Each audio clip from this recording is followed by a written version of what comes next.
our dinner for tonight is McDo. Nag-take out na lang ako ng this one. See, may additional rice and nagpa-additional gravy din ako. Chicken. May spoon, pero hindi ko gagamitin. Magkakamay ako. Aminin nyo yan. Then we have two chicken.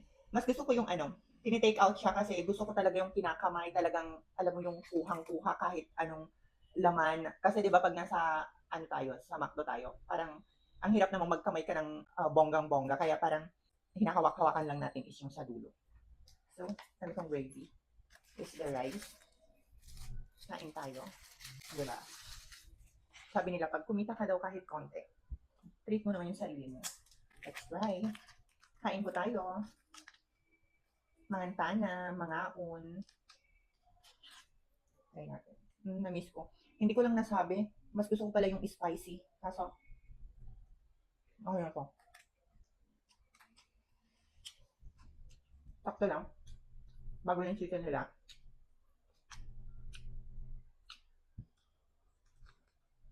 Sarap. O diba? Mas masarap kumain na nakakamay. Mas feel na feel mo kasi yung pagkain pag kinakamay mo siya. Kaya pag nasa McDo talaga ako, parang hindi ko sila nakakain lahat. Lalo na sa may parang matigas na part. Actually, nagkakamay naman ako kaso, alam mo yung parang pagani-ganito lang. Tapos hindi mo talaga nakakain yung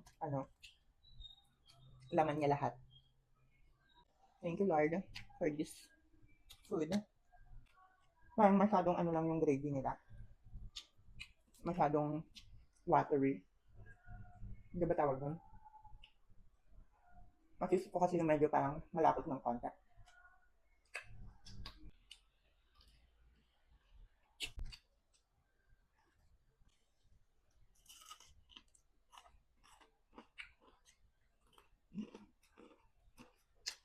Ano to?